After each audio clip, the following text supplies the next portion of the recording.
Well, greetings, imagination connoisseurs. Once again, it is me, the notoriously sanctimonious today, RMB, coming at you, all of you, you imagination connoisseurs, part of this, the Post-Geek Singularity community, on what is today? Wednesday. It's hump day, which is probably a good day to mention that there's going to be a straight pride parade in Boston. I mean, what does that mean? People are going to wear like Argyle sweaters and button-down shirts and topsiders and drink mimosas. I don't know. I guess that's fun. Let me tell you something. As somebody who's gone to many pride events in my life, I would say that on a majority, if you grade it on a curve, I've had more fun with as many pride events as I went to in terms of the fun that's one can be having at a pride event. It usually, there's something on a sliding scale. Pride events are usually much more fun. And let me tell you something. I've never been to a straight pride event, but I would imagine that even the straight girls you meet at a pride event are probably more fun to date than those girls I might meet at a straight pride event. I don't know, just me. I'm not in the market to date anyone, but if I was, I don't think I would date anyone I met at a straight pride event, mostly because I would never be at one. I just think the whole thing is funny. It's just funny. Why can't people just have events without some other group coming up and going, oh no, somebody said to me on Twitter just now, why can't everybody have their own events, their own parades, and their own parties? And I maintain that's because not all parades and parties are created equal. They're just not. Some parties are better than others. I think we can all agree on that. Anyway, just an aside. But anyway, I want to welcome you to this, the 137th live Robservations chat. I want to thank everybody for being here. All of you members of this, the imagination connoisseur community that makes up the you imagination connoisseurs who make up the Post-Geek Singularity community. Thank you for being here. I've got letters today. I got lots of letters. I got a letter, again, I got a letter from Willow Yang. And the thing about Willow Yang letters is, like, I'm not saying that all of your letters aren't great, but sometimes Willow Yang writes letters that I have to read like 3 and 4 times and like take them all in. Speaking of taking things that are all in, if I might make a recommendation, a blind recommendation of something I have yet to read, but yesterday something showed up in the mail that I forget. I pre-order, of course, Blu-rays and action figures, but some things that I pre-order, I forget I've pre-ordered, because mostly books, because they're announced sometimes a year before they come out. Well, not unlike Hot Toys, actually. So sometimes a favorite author will announce a book, like Jonathan Mayberry's Jack Ledger series, and I'll order it way in advance. Yesterday, package shows up from Amazon. I'm like, what is this? Totally forgot. Neil Stephenson, one of the greatest science fiction writers ever, his new book, Fall, that deals with a digital heaven and hell, I would assume, that we can upload our consciousness to. It's another thick tome. It's like almost 1,000 pages of Neil Stephenson goodness. I read his books blind, sight unseen. I just buy them and read them. They're all amazing. The first Neil Stephenson book I read was Snow Crash, which is, in my mind, one of the great, certainly probably the best novel, the best cyberpunk novel I've ever read. There's been a lot of other good ones, but I highly recommend anything by Neil Stephenson. Start with Snow Crash. If you aren't convinced, I even tell people with screenplays to wait 5 pages. With Snow Crash, if you aren't convinced you're going to enjoy the book on page 1, stop reading. Because I'll tell you, page 1 will tell you everything you need to know about Snow Crash and just how much fun and enjoyable it is to read. But anyway, I got a letter from Willow Yang I'm going to end with, but I have other letters, and I want to start with one that, I think I'll probably, of course, I can't find them now. I was looking for my glasses. I'm just going to have to wing it because I don't know what I did with my glasses. Maybe I put them in the bathroom. But at any rate, this letter comes from Jason Manwiller. And hang on, I'm going to, perhaps I can make it bigger. I can make it bigger, so I don't need glasses. Anyway, this one comes from Jason Manwiller. Yeah, I think he's written me before, actually. He has. Hi, Rob. Jason Manweiler here again with another letter for you to share with this, the Post-Geek Singularity. Thank you for taking my letter yesterday and speaking with me directly about the topic at hand. I appreciate that. Today, I want to talk to you about something I was thinking about yesterday, and that is legacy. I have been a Star Wars fan since I was 6 years old. I'm now almost 32. I was introduced to Star Wars and Teenage Mutant Ninja Turtles by my mother. I still have the original Eastman and Laird comics. My grandfather introduced me to Star Trek, though as a 90s kid, I had TNG and DS9 to watch, which I enjoy both of. As I got older, I went back and watched TOS and loved it. I'm grateful that they introduced me to geek culture. As a child, I would watch different original trilogy films daily. I watched them so much that I wore out a VHS set of the original trilogy, a VCR, and even a TV. I've collected toys, books, comics, and now that I'm adult, with the income to do so, legacy lightsabers and hot toys. Good man. My endgame, Captain America, is on pre-order.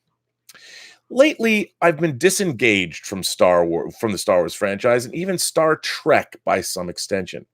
I used to eat, sleep, and live Star Wars, but the current state of the franchise is at a fever pitch that I have all but walked away from it. I had nothing but excitement when Disney bought Lucasfilm because it meant more Star Wars to come. That could only be a good thing, right? Apparently, I was wrong. I am one who does not like The Force Awakens. I think it's a film that plays the greatest hits and is a rehash. I rather enjoy Rogue One, and yes, I like Solo. But my favorite of the Disney era is, in fact, The Last Jedi. However, saying so online leads to hate and ridicule. What the fan base has become is despicable. And I don't want to be represented or associated with a fan base that throws racial, sexist, and hateful comments towards actors, especially the women of Star Wars like Daisy Ridley and Kelly Marie Tran. No one should have to experience that, and no one should be belittled for liking a movie. Yes, I'm aware that the majority of the fan base does not behave this way, but the negativity is all over the internet. Social media has given rise to the empire that will destroy the franchise.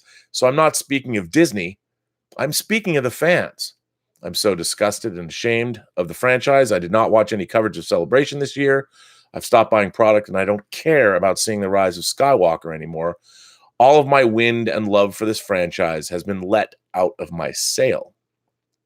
I feel as though I'm not the only one leaving the franchise, and to me, Star Wars is dying. If our beloved franchises are going to survive another 40 or 50 plus years, then we need to stop all the hate and go back to what made the franchises great to begin with and be a community again to pass on our love of these franchises to the next generation. Well, Jason, I do not disagree with you. A nice letter. I too have been sort of baffled and perplexed by the kind of vitriol. We've talked about this a lot on this channel. I really don't understand. Like, look, and I've said before, I am a purveyor of what I would consider to be a vehement dislike for the current state of Star Trek. But I don't hate the people that like the current state of Star Trek. I mean, remember, the canonical Star Trek went off the air in 2005, which was 14 years ago. Now, the time between the end of the original series and the debut of Star Trek the Motion Picture was 10 years, was a decade. And that's a generation of people.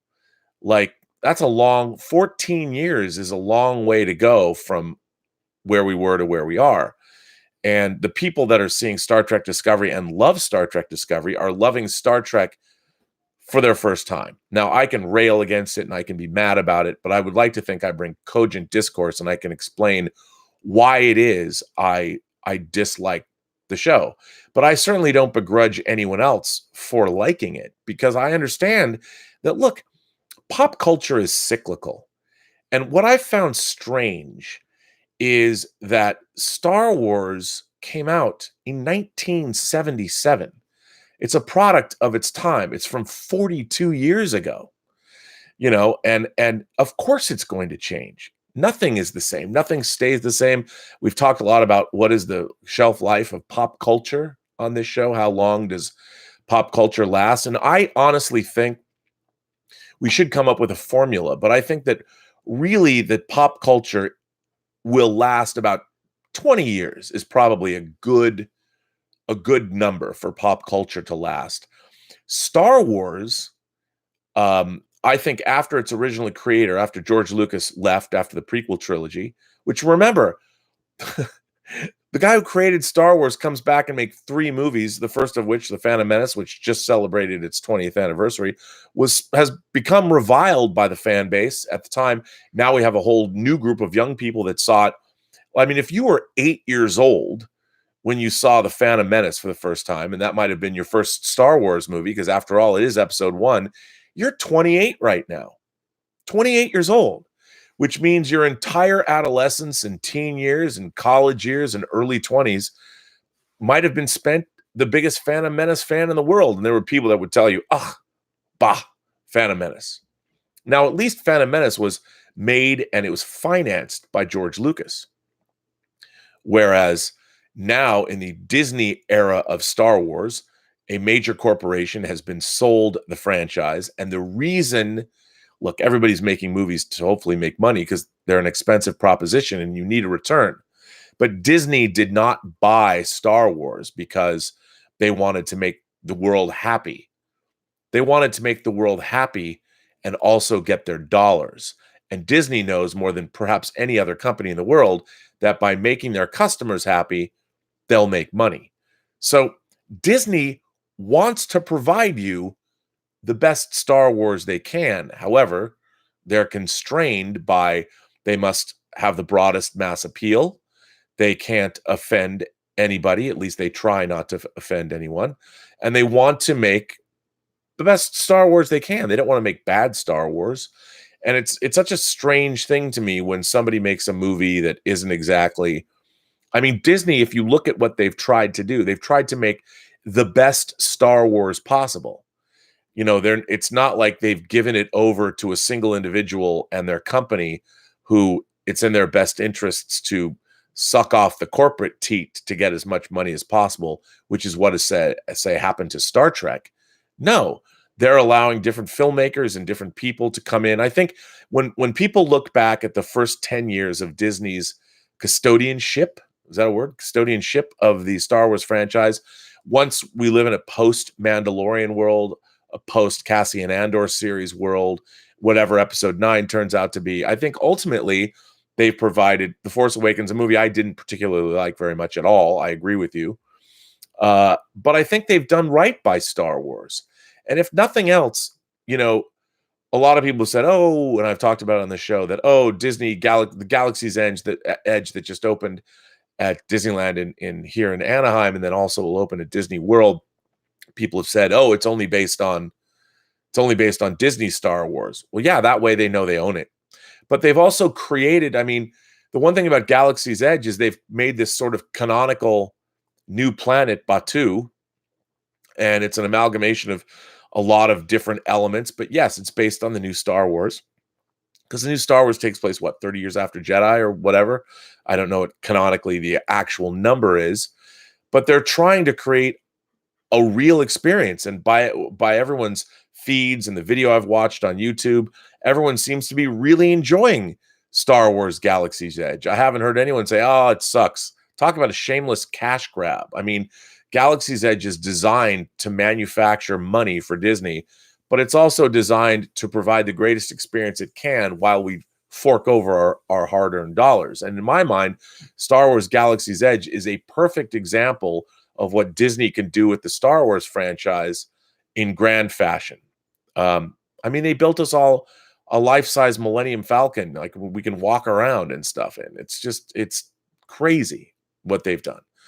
But I do think, you know, when our franchises get co-opted by larger and larger multinational corporations, it's in their best interest to make the best version of that thing that they can. And again, I will stand up for Kathleen Kennedy because she tried to make really interesting hires and get some young new voices. And she is somebody that wasn't used to dealing with the problems that could cause. And anyway, I do think that they're doing a great job over at. In my mind, they really haven't failed. As much as I didn't like Force Awakens, it made $2 billion. And from their perspective, it was smart. And a lot of people love Force Awakens. So here's my advice.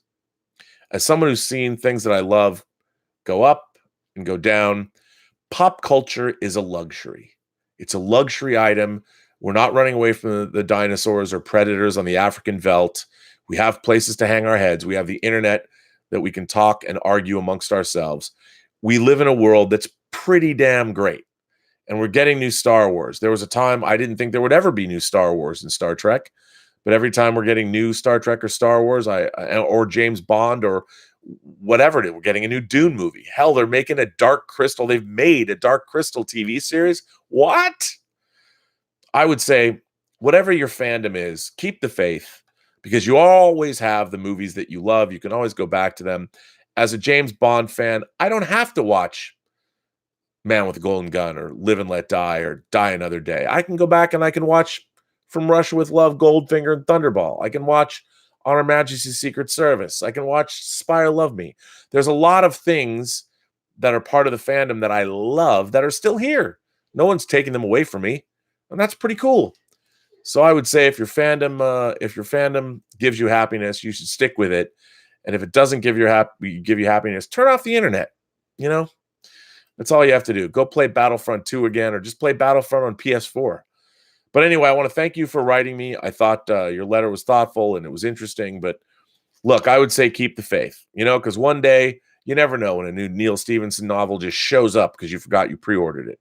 Of course, it might overdraw your checking account, but still, you've got that Neil Stephenson book, and it'll provide at least a week or two or even 3, depending on what kind of a fast reader you are, of enjoyment.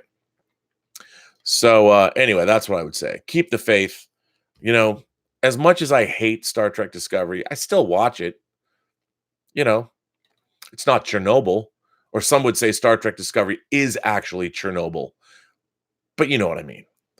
Anyway, here, this next letter comes from Angel Sabino. Hello, Mr. Burnett. Fans of your show and Mr. John Campea. Really enjoy what you both bring to us movie-loving individuals. First time writing to you, and I wanted to state how great it is that you give us a forum to voice our opinions about all things geek. Or all things imagination connoisseur, right? Am I right? I'm an avid film fan, both good and bad. I have several films in my collection that have made many people look at me in disbelief. I am part of your club, sir. Guess what? I don't care. I am what I am. I enjoy so many aspects of film and continue to learn to this day. I apologize in advance if this seems like ramblings, but I'm overjoyed to have a place to share my thoughts with like-minded individuals. I sit here writing to you as I watch one of your latest episodes. I've been watching sci-fi and horror since I was a young boy with my mother. I remember the days when it was the Thanksgiving holiday and we would sit by our floor model Zenith TV and watch the classic Universal monster films and Godzilla movies. Good times. My fascination with all things monster and horror has continued to this day. I've amassed a collection of films which started with VHS, Beta, Laserdisc, and of course DVD and Blu-ray. All right, my man, you were part of the Laserdisc generation. Of course, the times, they are changing, and I find myself at a crossroads.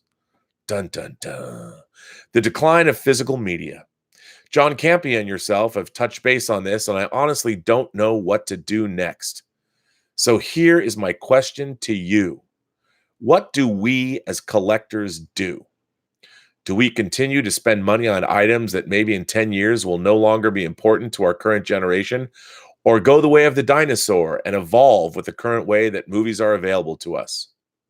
I love being able to pull out the Blu-ray of my favorite film and admire either the cover art or the special features on these discs, but with the capability to literally find everything online and stream it, is it time to let go? I would appreciate your thoughts on this if you decide to read my letter. Here's to the future. Thank you, Angel S. Well, Angel, First of all, brother, I'm right there with you. Of course, Angel, you could be a girl too, so I don't want to make any assumptions, but I am right there with you, Angel. I think I'm constantly talking to Elizabeth about grappling with my idea of collecting. I collect lots of stuff: model kits, action figures, flying model rockets, books, and they're all things that I've been collecting my whole life. And it gets to the point where I have so much stuff. You have to ask yourself, well, what are you going to do with it? Are you going to die and leave behind a beautiful collection of detritus that your next of kin have to figure out what to do with? I would hate to think like, wow, like my girlfriend's grandkids going, why did your mom's husband or why did your mom's boyfriend have this hideous film on Blu-ray? This movie's terrible. That'll be a generation of kids I don't even know because I'll be dead and they're judging me from the future. But here's the thing. If you like something and if it gives you pleasure, collect it. If you enjoy, like, there's nothing better than taking down a Blu-ray, because Blu-rays look and sound better than streaming.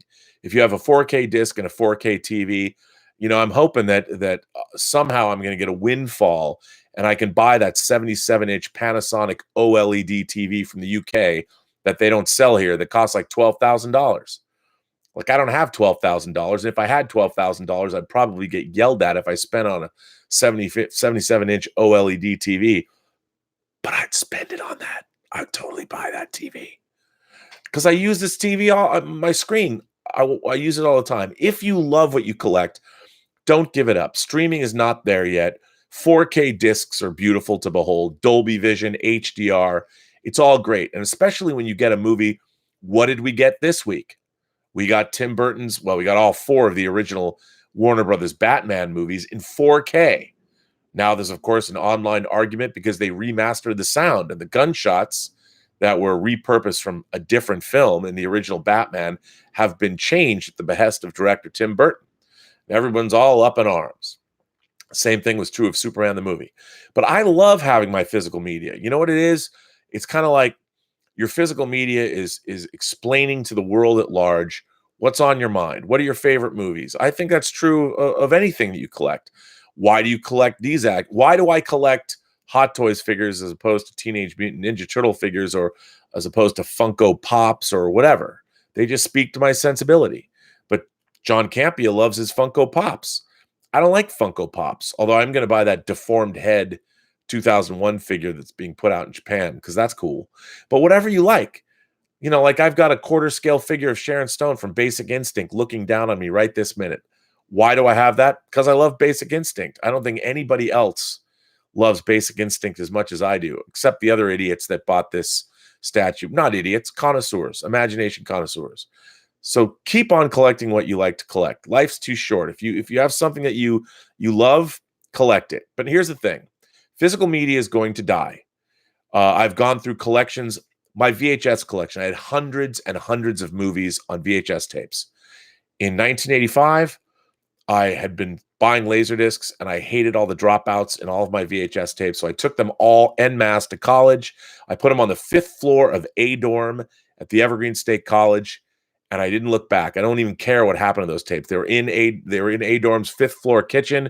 If you go to Evergreen, maybe they're still there. I don't know. But I was done with them. Got rid of them all. My Laserdiscs, I don't think I've played a Laserdisc in 15 years. I haven't even plugged my beautiful Laserdisc player in. I don't even know if it still works. I still have about 100 Laserdiscs.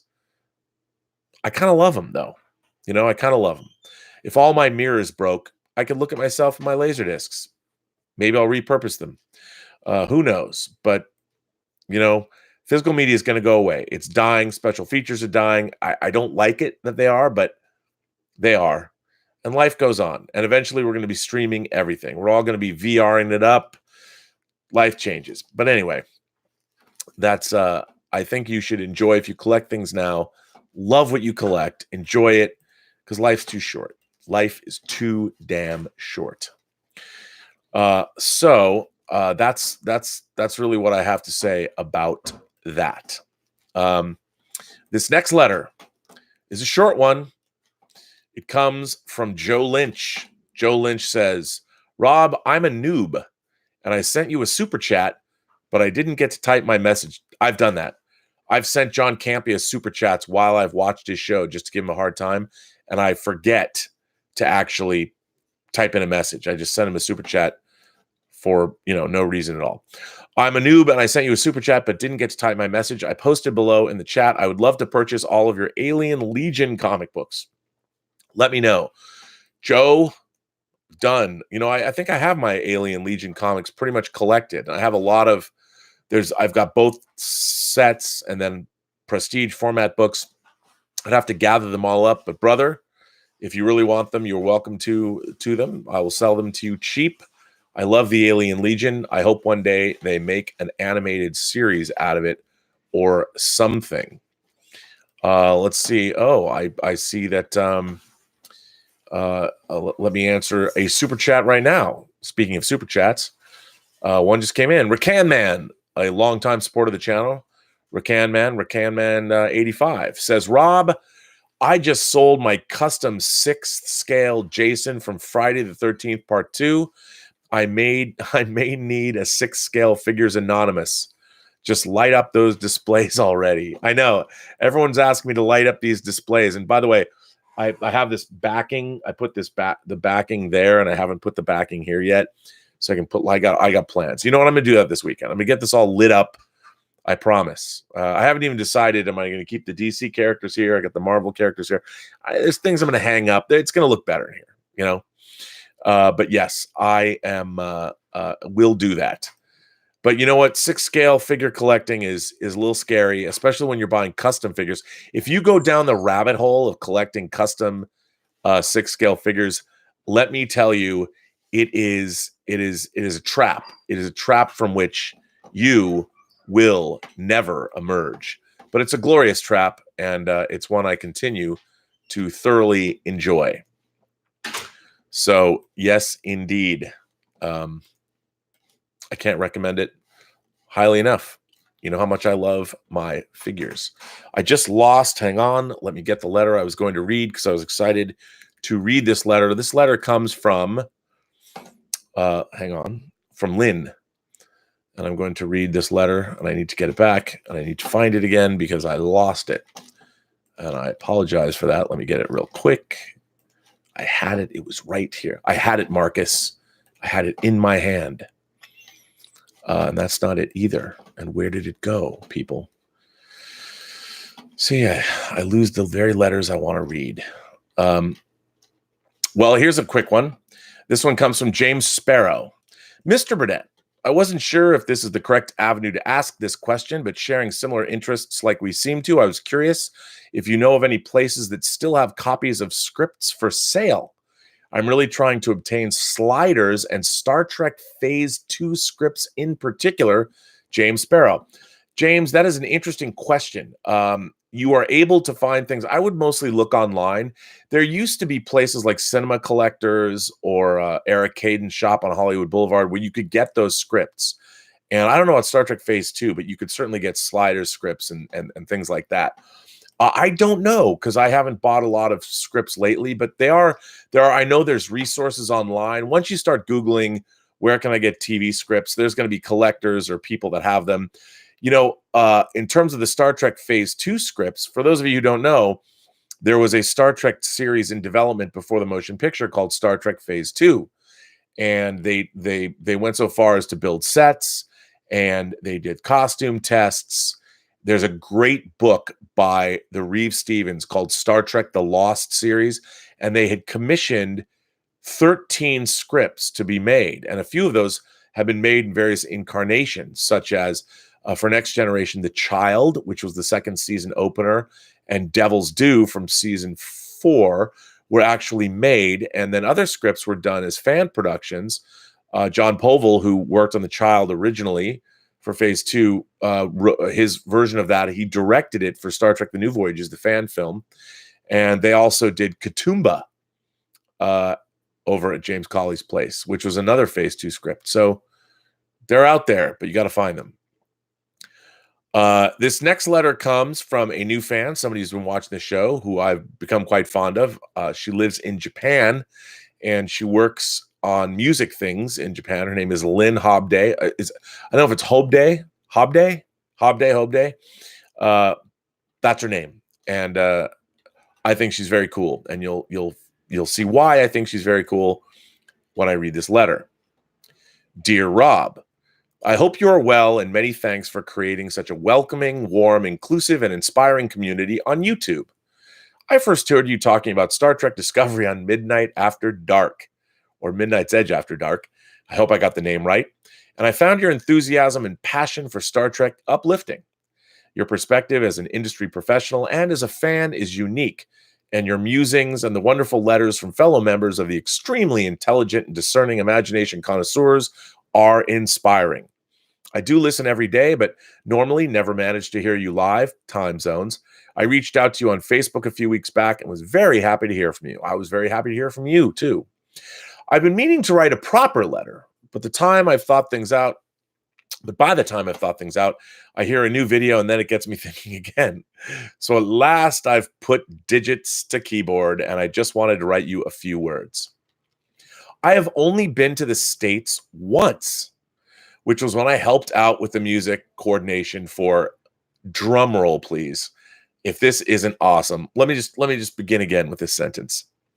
I've only been to the States once, which was when I helped out with the music coordination for Godzilla Final Wars. The late, great Keith Emerson, that's right, Keith Emerson of Emerson, Lake and Palmer, who also wrote the music score for the Sylvester Stallone movie Nighthawks, wrote the soundtrack. The Japanese music producer and myself were based in Santa Monica during our time over there. The fact that I was translating for her prompted people to ask, what were we doing? And she was quite happy to tell them through me that we were working on a Godzilla film. I was amazed at the positivity toward us, and I have never felt so welcomed in any country. I'm hoping to see the new Godzilla film on Wednesday. The trailers look amazing, and if it is endorsed by you, I'm sure I will love it. I'm a huge fan of Pacific Rim, too. I just wanted to let you know that the industry reaction to Godzilla King of the Monsters is extremely positive. So good, it's depressing. Almost as if the movie has beaten Toho at its own game. I have a feeling it's going to be a huge hit in Japan and will keep you posted. As you said recently, what pleases the American audience and the overseas market isn't always the same. And from what I've heard, Godzilla King of the Monsters has been completely successful in what it set out to do. Everyone over here is hoping that Godzilla will trash Kong in the next movie. We'll hopefully write again when I've actually seen the film. Thank you again for the dedication to the community, and I will carry on listening. All the best, Lynn H. Well, Lynn, first of all, I don't know. I guess you're British. I guess you're British, so you've only been in the States once.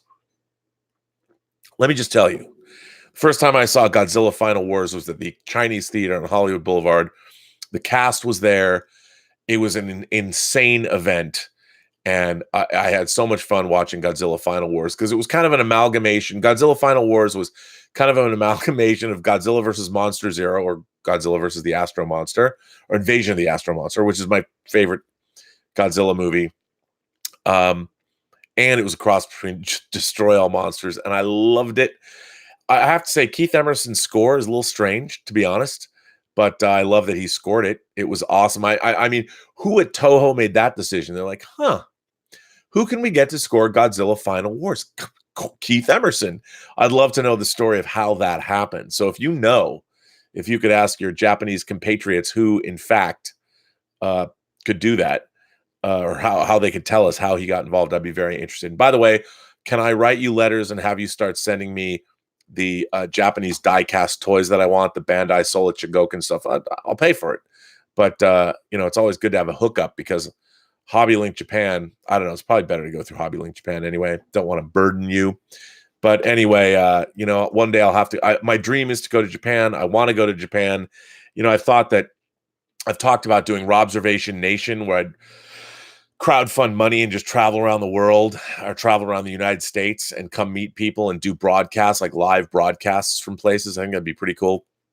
I would love to do a Robservation Planet or something like that and do the same thing. And Japan would definitely be on one of my highest. Unfortunately, the language barrier probably, there's like 2 people that probably watch my show in Japan. But anyway, you would be there and you could translate for me, which would be fantastic. And yeah. So thank you for writing, Lynn, and I look forward to hearing from you again. And I've got some chats coming in, so let's jump over to the live chats here. What is the community saying? There's a lot. Word Balloon, John Suntress is here. John Suntress says, thanks for doing my podcast. Hope the Post-Geek Singularity listens. For those who don't know, I'm always talking about John's Word Balloon podcast. The Word Balloon podcast is one of the best pop culture podcasts you can possibly listen to. And I talked to John the other day. We talked for 3 hours. He let me ramble on for 3 hours. And I'm sure some of you who are listening now think, well, that's horrifying. We already listened to him ramble on enough as it is. But I think we covered some different topics. It was sort of a different format. I really enjoyed it. So pop on over to the Word Balloon podcast. And if you don't want to listen to me, if you want me to shut my yap, you don't have to listen to that. But there's so many other chats John has done with so many pop culture luminaries and people in the comic book field. There's something for everyone over at the Word Balloon podcast. He doesn't even sponsor me, but that reminds me that this podcast is sponsored by Lucky Tiger men's grooming products. For those men who want to look good and feel great, I used their facial scrub before I came on today. And if you go to their website at getluckytiger.com, and I encourage you all to do so because their products really are no BS, really good. I really enjoy them. I use them all the time. As a matter of fact, I had reordered my face scrub because the current supply I have is running out. But if you go there and you want to buy any of their products, you type in PGS at the end for Post-Geek Singularity, and you will get 20% off your entire order. And need I remind you, Father's Day is coming up. So PGS, type in PGS at getluckytiger.com and get 20% off your order. So thanks, John. I love being on your podcast. Just Plain Steve is here. Just Plain Steve says, I never bought a 12-inch scale custom, but I bought a roughly 6-inch scale Thunderstrike action figure, $250. Wow, worth it. Favorite figure in my collection. Just Plain Steve, way to go, son. Everybody, $250 for a 12-inch figure, for a 6-inch figure. Or wait, you said 6-inch scale, which would be 1/12. That would be a 12th scale figure if it's 6 inches. And I got to tell you, the 12th scale, the 1/12 scale market is that's what's hot in action figures right now. I only have a few. I've only bought a few Mezco. It's not my scale, but they're able to make 1/12 scale figures with cloth uniforms, and Mezco has they're knocking it out of the park, but a lot of different toy companies are going to 1/12 scale 6-inch figures, and they're pretty great. I mean, I'm only buying the 1/12 scale figures if they're somehow movie related, like they did my first two Mezco. The 1/12 figures were Dawn of the Dead and Clockwork Orange. And those are just two of my favorite movies of all time. They're also putting out a Danger Diabolic figure. So I'm going to limit, and the Warriors 4-pack they're doing, I'm going to limit my delving into that 1/12 scale world to movie-related figures coming from various companies, random. So anyway. Yes. Oh, Willow Yang. I'm not even to your letter, and you're writing me here, Willow. Willow Yang says, just watch the infamous TOS Season 3 premiere. Come on, man. You've watched the entirety of Season 2, and I've got no letter about the immunity syndrome or Journey to Babel or Mirror Mirror. I'm going to hold you accountable. Just watch the infamous TOS Season 3 premiere. If you took a shot for every time they said Spock's brain, how hammered would you get? His brain is gone. You'd probably have a lot. What did you think, Willow, of the givers of pain and delight? iMorg. You were not Morg. You were not iMorg. What did you think of their ion-powered spaceship? One of the things I actually was bummed out about was I always liked the crazy-looking spaceship from the original version of Spock's brain that they replaced with something that seemed more realistic, but I do miss that original version. Thank God both versions are on Blu-ray. But Willow, man, I can't wait till you get, there's a lot of good episodes in the 3rd season. There's a lot of ones that aren't so good. Anyway. Sujis says, the 2010s decade is almost done and dusted. What is your favorite action movie of the decade? Mine is Mad Max Fury Road. Great debate on the John Campea Show. Today on the John Campea Show, John and I got into it. We got into it today against once again talking about objectivity and subjectivity and all kinds of things like that. I appreciate that. You know, I'd say Fury Road is right up there, but I gotta say that Gareth Evans, the Rad, as I like to call them, the Rad and the Rad 2, even radder. I love the Raid. I think the Raid and the Raid 2 are unbelievable action films. But I would say that Mad Max Fury Road is probably up there too. I mean, Mad Max Fury Road is an amazing movie. I love it to death, and I think you're not wrong. It's a stunning achievement in action filmmaking. You know, I think the John Wick, the first John Wick especially, I was new and fresh and unique. Really liked it. Sighing Cassandra, perhaps my favorite name of anybody's name on this. Doesn't mean I don't love you all, but Sighing Cassandra, that's clever. As a collector myself, I have conceded defeat, and I must admit, I will never stop buying physical media. I've added collecting players as well. Oh, well, at least I can watch 12 Angry Men later today. Life is good. Well, here's the thing. If you are a home theater aficionado, if you upgrade, you have a great surround sound system, there is nothing better than physical media to push the limits of your system. And what is depressing to me about streaming is part of the movie-going experience. When I was a kid, the movie-going experience, the dream was to be able to replicate that experience at home. You wanted to be able to have that kind of an experience, and it's now possible. The technology, the HD imaging, it is unbelievable what we can do in our homes now. Especially if you have a 4K projector and with Dolby Vision and HDR, it's unbelievable what technology has allowed us to avail ourselves of to watch movies at home. It's stunning. It's amazing what's available, and most people aren't doing that. And the combination of great home theater components, a great screen, and physical media provides an incredible bang for the buck at home. That's why I still collect physical media. It bums me out when, say, Disney is sort of pulling back on their Atmos mixes on their home releases, or they don't do what Warner Brothers does and release the IMAX aspect ratio for their films. I think they're shortchanging their viewers. I'm sure they'll release that IMAX aspect ratio on Disney Plus, and I'll be really pissed. But hey, that's the world we live in. Am I right? But yeah, I'm with you. I mean, I'm going to collect physical media for as long as I can, because there's nothing like putting on a great 4K disc with your powerful surround system kicking in. Nothing better. So, Sighing Cassandra, I am with you 100%. By the way, thank you for supporting the channel. Laziego, love Doom Patrol. What do you think? What makes it fab? Okay, I have not watched Doom Patrol yet. Everybody's talked to me about it. Now that Swamp Thing is dropped, I'm going to sign up for DC Universe, and I'm going to binge Doom Patrol. By the way, Doom Patrol and Swamp Thing were some of my favorite comic books. I love Grant Morrison's Doom Patrol. I have the omnibus. I'm a huge fan of Doom Patrol, and I can't believe there's a Doom Patrol TV series. I really can't believe it, but there is, and I'm dying to see it. I think it's beautifully cast. I just can't wait to watch the show, so I'm going to do that. I will soon. Rakan Man says, my 4K Blu-ray of Batman and Batman Returns showed up today. I'm always a fan of fixing sound mixes if it's better for the movie, so I can't wait to watch. You know, I'm with you too. I mean, a lot of the time we get muffled sound, and filmmakers don't have time to do things, and they want to go back and fix them. I have the original Batman on Blu-ray. Tim Burton's Batman. I can watch that. I'm not going to get rid of it, and that opportunity is there. But I'm looking forward to going back and hearing that new mix.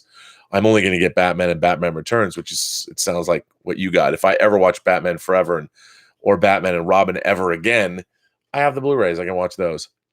This one comes from Troy Williams.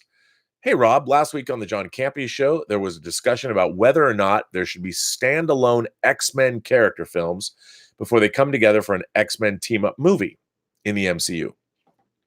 I believe that there should be standalone films prior to a team-up X-Men movie for an important reason: money. One of the reasons why the Avengers was such a smash success was because we had seen the characters of Iron Man, Thor, Captain America, and the Hulk separately. And then when brought together, the box office was huge. If they take the same build-up approach to the X-Men, I think they will have similar box office results. And the X-Men brand name can become as strong as the Avengers. Yes, you can take the approach that the MCU took with Guardians of the Galaxy and just make an X-Men movie right out of the gate with no standalone movies set before, and they will still make a ton of money. I do believe they would make more with the Avengers model, though. The first Guardians movie made $773 million at the worldwide box office, and the first Avengers movie made $1.5 billion. I think the best business move is to do standalone films. What do you think? Troy Williams, cinemasurvey.net. Well, Troy, I think, there's evidence to support that both ways could work. Obviously, we saw that the X-Men franchise did work out of the gate. But I do think that part of the great success of the MCU is that you told us individual stories about your core characters, Iron Man, Thor, and of course, Captain America. And we love them. And to see those characters come together was great. And I think part of the reason of the success is because just how good and strong those movies are, you wanted to support them. That was part of it. And I think you're right. We've looked into Wolverine's life and past. I mean, people bag on X-Men Origins Wolverine. I liked the first half an hour of that. I loved seeing the opening where you see Wolverine fighting in all the different wars in the 19th and 20th centuries. I thought all that was great. A lot of it just got goofy, but I think if it's done correctly, I think standalone movies, as long as they're good, can gauge the success of a franchise, and you build those characters up because, it was always once Marvel took over and they started financing their own slate of films, and you knew they were building toward an Avengers. Also, they knew they were building toward an Avengers, in addition to we knew, and they did a great job of it, and it made you more invested. So I think standalone movies could be great. I would love to see, hell, man, Avengers Annual 10, one of my favorite comic books of all time, the introduction of Rogue, where she takes away Captain Marvel's powers. How powerful could that be? You could play that whole storyline out, that whole comic as the basis for a movie, and you've got Captain Marvel starring in it as well. What a way to introduce Rogue, who's one of my favorite X-Men characters. And you've already got Captain Marvel, and it's already been done in the comics, so you can see how it's such a great story. Chris Claremont and Michael Golden, by the way, if you guys want to read a great superhero comic, not a very good cover. If you look at the cover, it's this montage of pictures, but it needed a new cover. But man, what a great comic. And Michael Golden's art. All right, everyone. Today's Piece de Resistance coming at you from Canada, from our favorite PhD candidate, our favorite molecular biologist, and girl who is now watching the third season of the original series and who has not sent me enough reviews about the episodes I want. Please write please write me a review about the Immunity Syndrome, my most beloved and most forgotten episode of the original series. It would make me happy. I'll even blow it up and make a poster out of it. Anyway, you know her, you love her. Well, I do. You should too. She's a great imagination connoisseur. She's a great thinker, and hopefully she'll be soon a PhD candidate, because then her parents, her Chinese immigrant parents, will be the proudest parents in the world because they will have a doctor in the house. Anyway, this comes from, of course, Willow Yang. Without further ado, Willow says, Dear Rob, in relation to my recent review of Amok Time, as well as the discussion on genre writers and political correctness a few weeks back, I've been thinking about morality in genre films and fiction. I certainly don't understand psychology, but I'm fascinated with the evolution of the human mind. Life, it appears, isn't really difficult to evolve. We are composed primarily of hydrogen, oxygen, and carbon, some of the most abundant elements that exist in the universe. It only took our planet approximately 500 million years or so out of its 4.5 billion year history to acquire life. In other words, life has existed on Earth throughout most of the planet's history. Interestingly enough, however, it appears that sentient life, the type of intelligent life distinguished by complex language, culture, imagination, and morality, appears to have only evolved once on Earth, and it's in us. Is sentience an inevitable outcome of evolution? It doesn't seem to be. To quote Charles Darwin, it is not the strongest of species that survive, nor the most intelligent, but the ones most responsive to change. By just taking a look around us, it's not difficult to see that intelligence like ours is unnecessary for survival. The E. coli colonies growing on my petri dishes are perfectly fine without a brain. So is the strain of influenza that has managed to find its way inside my cells. Simple, unintelligent life has been on this planet long before we have, and in all likelihood, they will remain on Earth long after our own species has died out.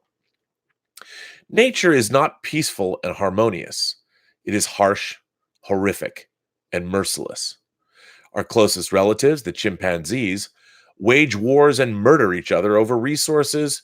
They practice infanticide and cannibalism. It was only 10 million years or so ago that our ancestors diverged from those chimps. We share 98% of our genome with them. It was only in the past few hundred years did ideas like human rights and social justice really begin to take off. Can our primal instincts, shaped and preserved through billions of years of evolution, long before the emergence of our sentience, be extinguished in such a short span of time? Personally, I believe that peace and civility are difficult. They oftentimes run counter to our selfish instincts of survival. We may have acquired morality, but we are frequently plagued by immoral thoughts and desires. We crave violence and debauchery, and we are ashamed of it. For eons, whether it's religion or our cultural politics, we've been told to suppress our baser tendencies, to censor those aspects of our nature. Humans have used art to explore their imaginations, to create beauty and wonder, but in some ways, I think, we also use art to examine the darker parts of our nature as well. Absolutely. In particular, I think that it's the genre books and films, fantasy, science fiction, and horror, that we most often see the taboo aspects of humanity being depicted and catered to. I don't expect entertainment to be moral. I love my violence in movies. I love seeing people getting riddled with bullets, getting stabbed and dismembered with swords, getting burned alive by dragons. I'm quite a pacifist. I'm titillated by extreme, deviant, disgusting behaviors in my erotic reads and videos. But I know that such actions in real life are heinous and should never be tolerated nor made light of. What are sports, video games, novels, and movies but methods that we have invented to help satisfy our primal desires without violating the social order? What is the purpose of entertainment if it doesn't provoke? In my opinion, the dumbest and most simplistic forms of genre films and novels should be a little gratuitous, should viscerally excite, horrify, and titillate, while the more complex and cerebral ones are able to examine and comment on the human condition. And of course, we should always have sensitivity towards those around us. People have a right to know what they are getting, and never should a person be forced or tricked into watching something they don't want to see. Free will, honesty, and compassion should be paramount in our society. Moral panic, aspects of which we are witnessing on the far left right now, isn't really a new phenomenon. On occasion, I do find myself wanting to govern the context that other people are enjoying. I was disgusted by the popularity of Twilight, the novel's depiction of female heroines, and they ran counter to my moral sensibilities. Should I be bombarding Stephanie Meyer with outrage letters accusing her of misogyny and glorifying abusive relationships? Considering the types of stuff I have read, watched, and enjoyed, I can't do that without being a massive hypocrite. Looking at it rationally, the desire for a strong mate that will protect and care for you is very much a natural instinct that is not going to dissipate with the rise of feminism. The fans are intelligent enough to know that it's just fantasy, and they can enjoy the novels and movies while simultaneously understanding that there is much more to life than obsessing over a man. While I don't like to get too anthropocentric, I do think that humans might be the most unnatural and paradoxical creatures on Earth. We've acquired sentience, but we haven't yet discarded the unsavory instincts that have, in the past, ensured the survival of our species. We have invented religion to help morally guide us, but it has also motivated us into committing countless atrocities. We have used technology to greatly improve and extend our lives, but we have also used it to create weapons that can and likely will lead to our very annihilation. When, if ever, will we find a way to reconcile with ourselves?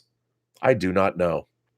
What I do believe is that if we are to accomplish this, we must first be able to acknowledge and understand the parts of ourselves that we might not be so proud of. Surprisingly, it is our art and entertainment that seem to best understand those aspects of our nature. Yours sincerely, Willow. I mean, come on.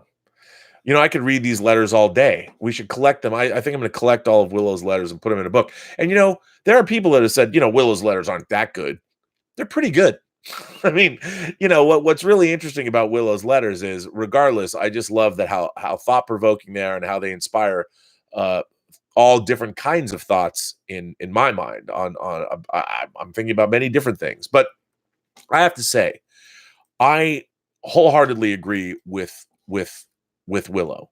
Now, as a vampire fan, I always thought that the Twilight movies were a little silly, because at the end of the day, what Willow is talking about, especially when you're talking about erotic desires and sexuality, look, everybody has erotic desires and sexuality, but what the Twilight movies basically said was, here you as a strong-willed, intelligent woman, here's the perfect boy for you because he's beautiful and sparkly and he's part of this really interesting biker gang or vampire troupe or whatever, but he's not going to touch you. You know, he's not going to want you to essentially go down on him. He's not going to want to have any kind of deviant sex with you. He's just going to treat you really nice, and you can have an emotionally based relationship where all of the icky parts of human interaction aren't going to be a problem until eventually he bites you and turns you into an immortal. And in that sense, I thought that the Twilight films and the books, I only read the first book, but I thought they were pretty disingenuous, because at the end of the day, the great thing about, in my mind, I love vampires. I love that vampires are the ultimate sensualists. And I love that, you know, growing up loving vampire movies as a kid, watching, say, the Hammer Karnstein vampire trilogy, The Vampire Lovers, Lust for a Vampire, and Twins of Evil. When you were a kid and you could come across Hammer movies on VHS or something, these were movies that had really hot girls, and they would always show you boobies and blood. And as a kid that was 11 and 12, if I could find something with boobies and blood in it and vampires, it was pretty much an epic win. To this day, one of my favorite vampire films of all time is the Hammer film Vampire Circus, which, by the way, came out on an awesome Blu-ray. And it's an amazing movie. It's a bit of a throwback, I understand. But, you know, to me, the vampire mythology was all about sex and death and immortality and evil and how religion, I mean, vampires to me were always the heroes of whatever story I was watching, whatever movie I was watching. The vampire was the hero. I don't care what you say. Vampires were heroes. They were misunderstood. They were immortal. They didn't ask for the position that they were in. And in my mind, the vampires only went after really beautiful women. They wanted to seduce them and drink their blood, which, you know, what's wrong with that? And I think that even one of my favorite vampire movies with a female vampire protagonist, Miriam Blaylock, played by the unbelievable Catherine Deneuve in Tony Scott's debut feature, The Hunger, which is the coolest, stylish vampire. I mean, there's nothing better. Who wouldn't even, who was Marion Blaylock's lover? David Bowie.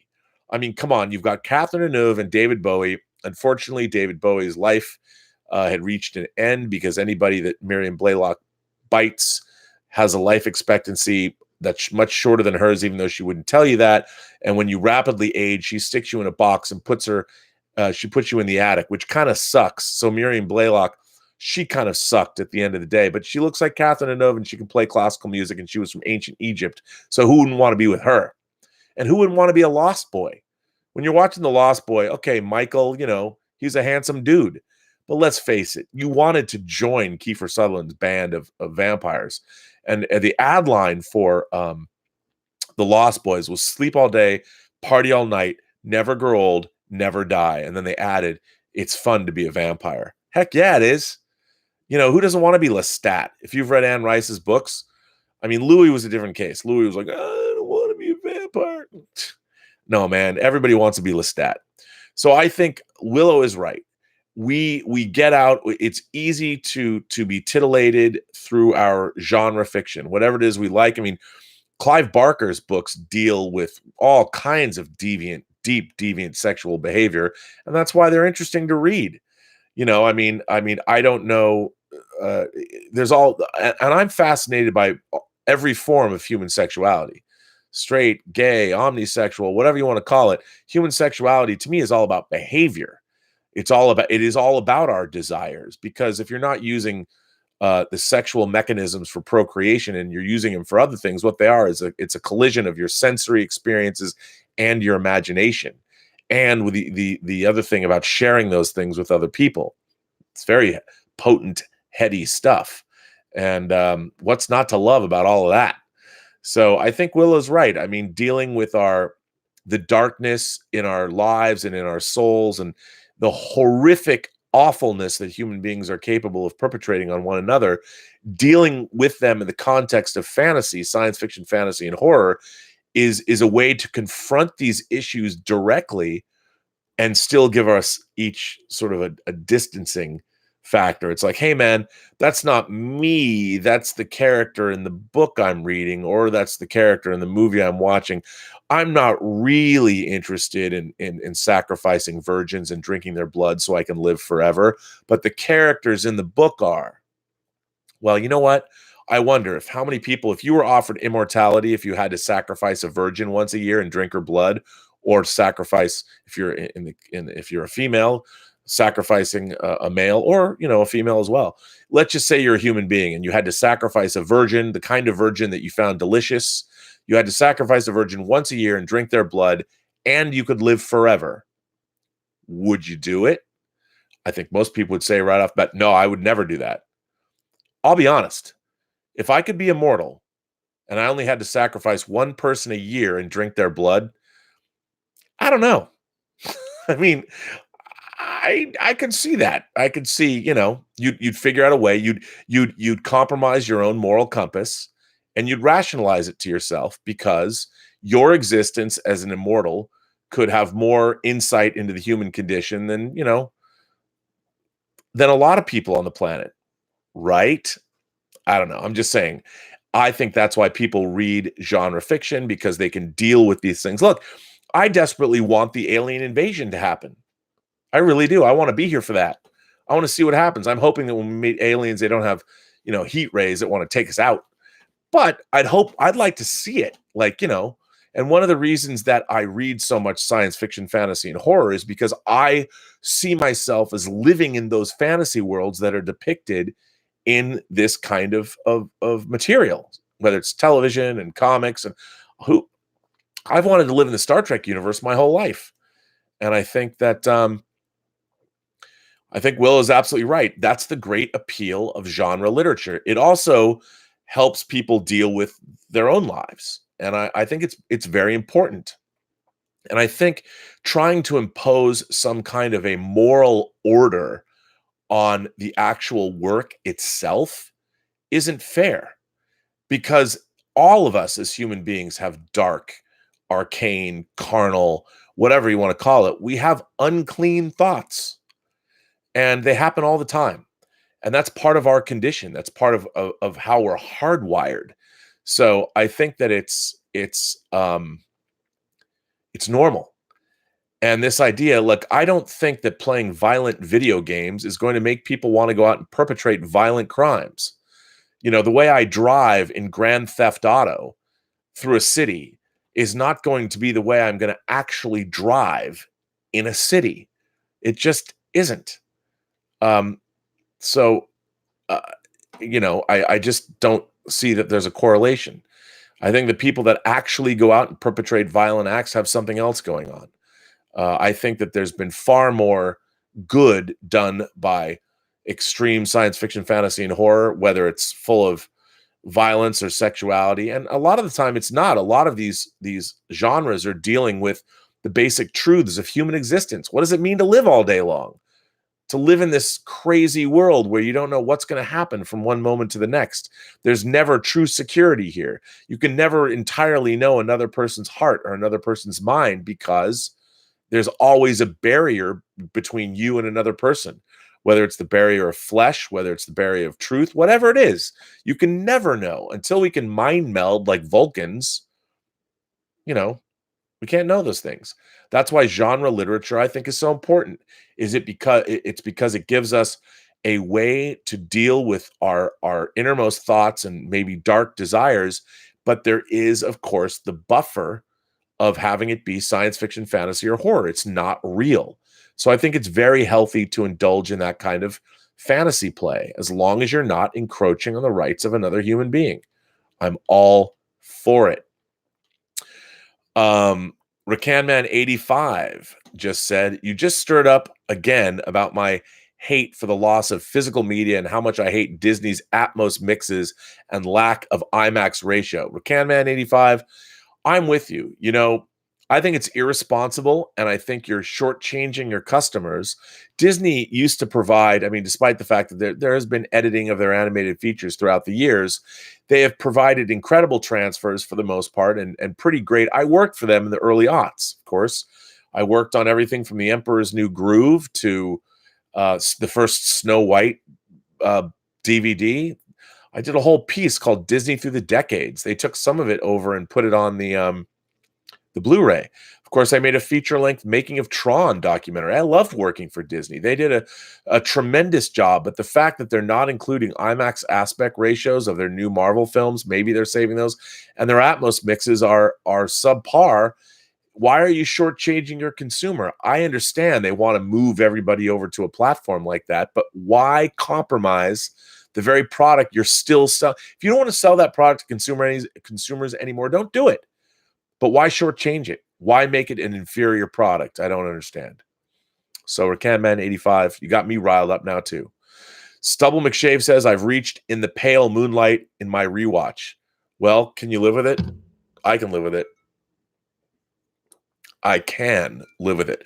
One of the great episodes of Deep Space Nine, of course, an episode that basically has a Starfleet captain doing something that completely morally compromises his character for the greater good. It is another aspect of the needs of the many outweigh the needs of the few or the one, even if someone's someone's soul is compromised forevermore. What a great episode of Star Trek that is. Suthius says, hey, Mr. B, ever had pho? It's Vietnamese noodles. I have. Most recently, Elizabeth and I, a couple weeks ago, we went to a Vietnamese noodle house, and it was pretty good. If not, get on it, good sir. I'm sure there are plenty of places in and around the LA area. There are many. And I also grew up in Seattle. There was a large Asian area. I'm a fan of Asian food. I love sushi. I love Japanese food. I like Korean food. I even got to love, when I was in Korea last year, I was in South Korea. I'd never really eaten kimchi before, but I actually dug it. It was good. Suthius goes on to say, my canines were never grinded down or anything, so I'm somewhat of a vampire, although I've never done any sucking, never had the desire to. You've never had the desire to do any sucking? Come on now, Suthius. Just kidding. I'm a big proponent of sucking in all of its myriad forms. I'm just saying. Mostly on the cinnamon saltwater taffy my good buddy Mike Schertz and his wife sent me for my birthday. I like to put it up in the roof of my mouth, 3 or 4, and mash it up there and kind of suck on it until it dissolves. It's great. By the way, if you guys haven't been to Bruce's Candy Kitchen in Cannon Beach, Oregon, there's a lot of places that sell cinnamon saltwater or saltwater taffy.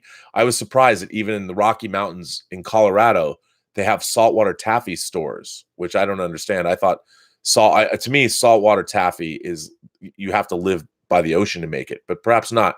But Bruce's Candy Kitchen in Cannon Beach, Oregon, they do not sponsor this show. But since I was a little kid, I have been going to Bruce's Candy Kitchen and getting their cinnamon saltwater taffy. No other flavors. They have lots of great flavors. But for me, cinnamon saltwater taffy from Bruce's Candy Kitchen, you can buy it online, is the single greatest cinnamon candy. If you like cinnamon, it's the greatest thing ever. Call them up. Tell them that Rob Burnett on Robservations told everybody, every member of the Post-Geek Singularity community, that they should deluge Bruce's Candy Kitchen with orders of cinnamon saltwater taffy. And if you hate it, please send it on to my P.O. box that you can find on the Burnettwork.net website. Anthony Gonzalez says, you see the trailer for Mystify, the INXS doc. I have not. I love INXS. I saw them numerous times live. They were one hell of a live band. So good. I'm a huge fan. You know, it's funny. There's a movie that James Foley directed that stars Aidan Quinn and Daryl Hannah called Reckless. I want to say it came out in 1983. That had a great use of an INXS song. I don't know why I thought about that, but it's true. To Look at You, one of my favorite INXS songs. I'm a huge INXS fan. I love The Swing. I love Shabu Shaba. Oh my God, those are so good. Kick, X. I mean, INXS, great band. What a loss.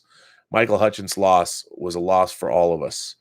I'd love to see that documentary. I'll have to look it up. They were a fantastic live band, however. Fergal Kelly says, Patty Jenkins just released a teaser poster for Wonder Woman 84. Amazing. She tweeted that out. I did put that on my Instagram page and my Facebook page before I went live today. And it's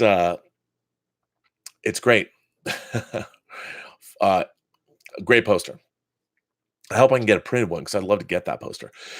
Farky50 says, a point of view gun, Hitchhiker's Guide to the Galaxy. What a weapon. You know, I don't remember the point of view gun. I do remember the total perspective vortex that Zaphod Beeblebrox was thrown into. One of my favorite things in all of fiction. What is the total perspective vortex? Well, it's a vortex that you get thrown into where when you're in there, you see yourself in relation to the rest of the universe, how utterly small and insignificant one individual is in the infinitude of creation. And this reality is supposed to drive you insane.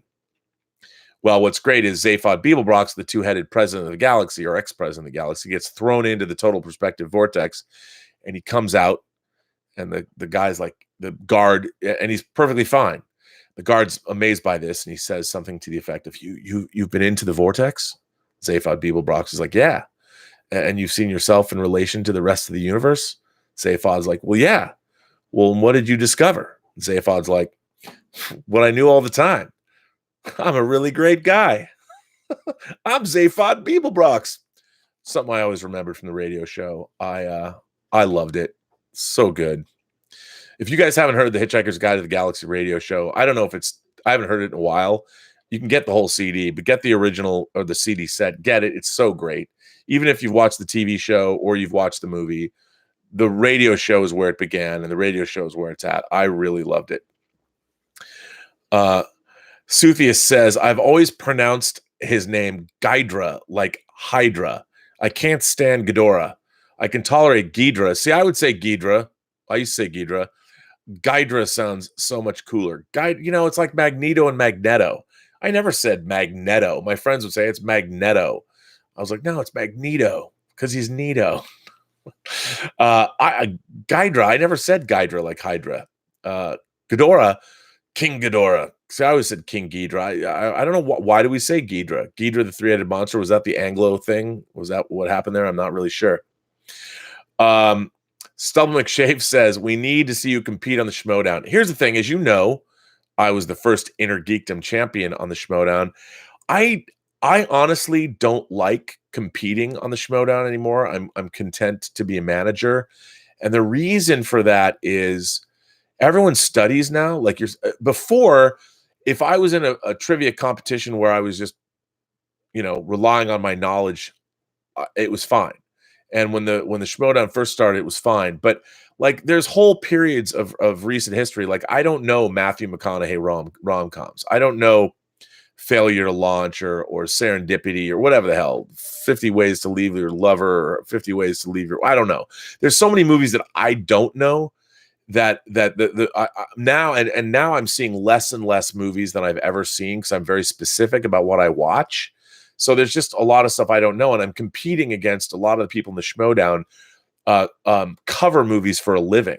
You know, like Dan Murrell at Screen Junkies. That guy, first of all, one of the nicest guys in the world, but Dan Murrell, he's covering the Hollywood beat. Ethan Irwin works at Silver Pictures. I mean, Ethan Irwin has worked at Silver Pictures for over 15 years, and his job is to cover and know about films.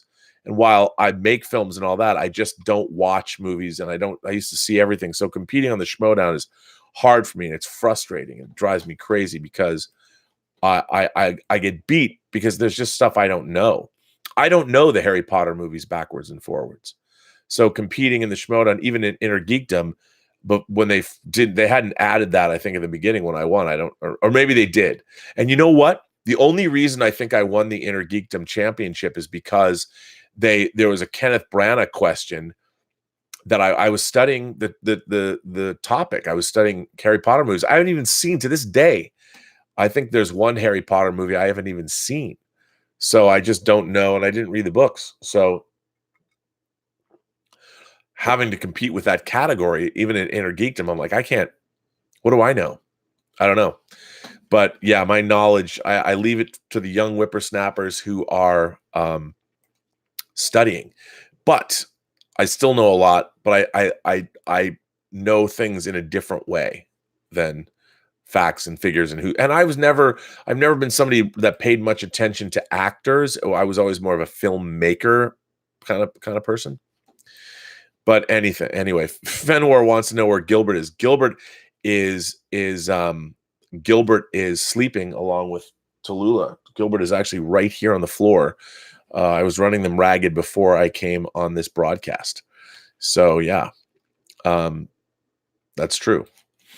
Let's see what anybody else has to say. Magneto, mind is blown. I know, Chris. Can you believe it? Victor Acosta says, Rob, I saw that Wonder Woman pick, and all I could think was, where's Wonder Woman? That gold armor makes her look like a completely different character. I'm starting to worry, to be quite honest. Don't worry. It's going to be interesting. I wouldn't worry about it. Bunyan Snipes says this Christian Harloff thing has really exploded. Yeah. For those of you who don't know, Christian Harloff, who's a really nice guy, apparently went off that he didn't get to go to the Galaxy's Edge opening, and it's really exploded. But, hey, I understand. But what can we do? Terry Flynn says, are we in Vesna World? We're always in Vesna World, as far as I'm concerned. I think that we just don't know it yet. We're going to figure it all out one day.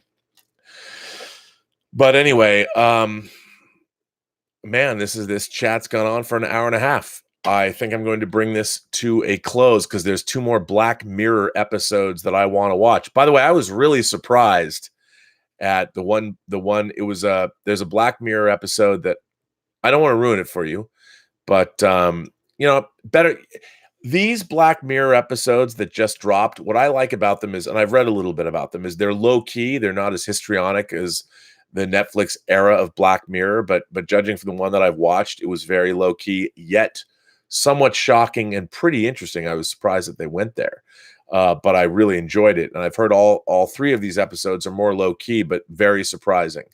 And the episode Smithereens, which I'm really looking forward to watching, is supposed to be the most surprising. At least it was to the reviewer I read before I went on the show. I'm a huge fan of Black Mirror.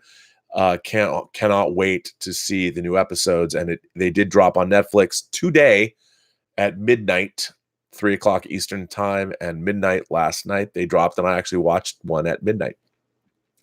And I cannot recommend Chernobyl enough for anybody who wants to watch Chernobyl, and to also realize that even during the height of the Cold War and Soviet Russia was full of heroes, and that was interesting to see.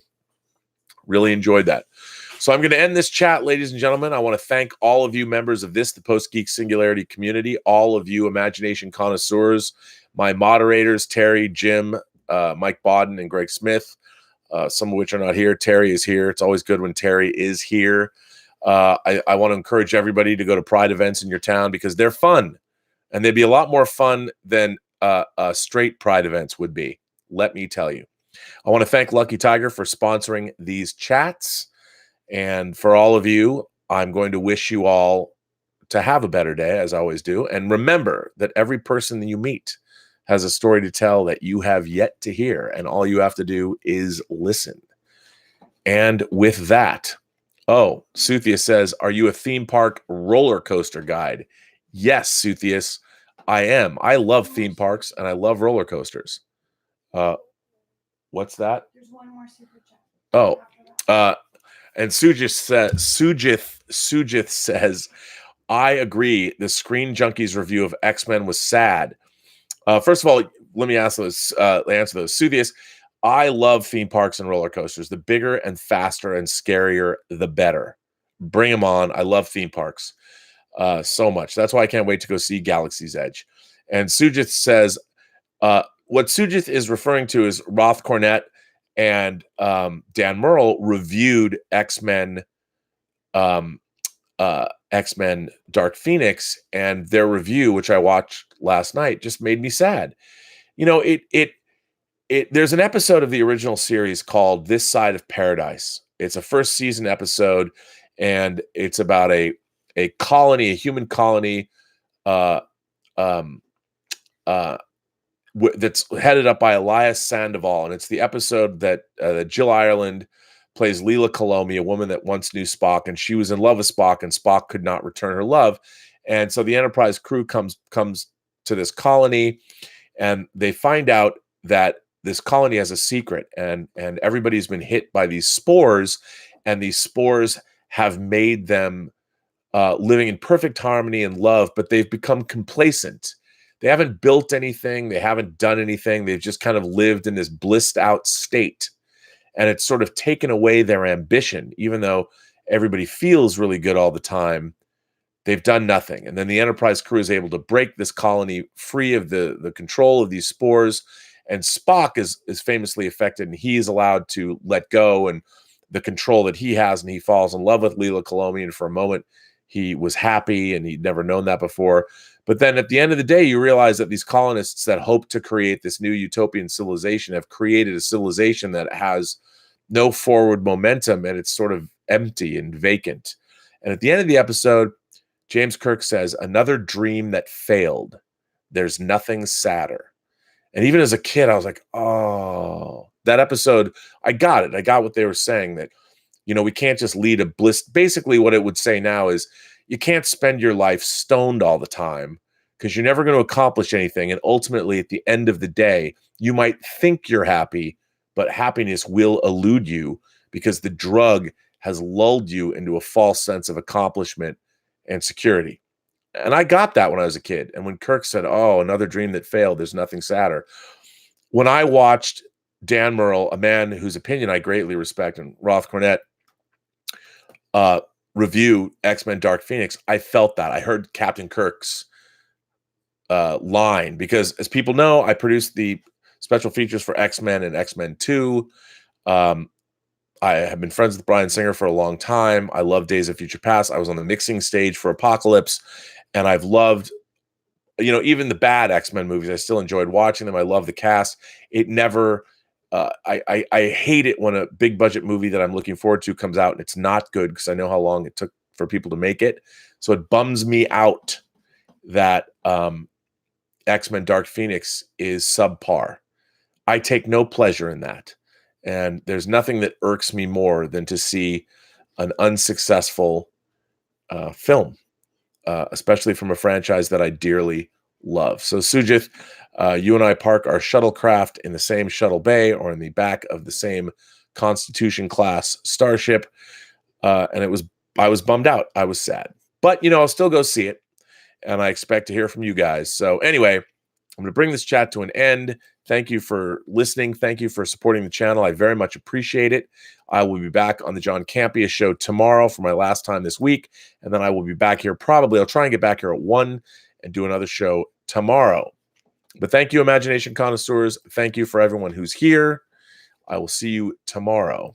And as always, like I said, have a better day.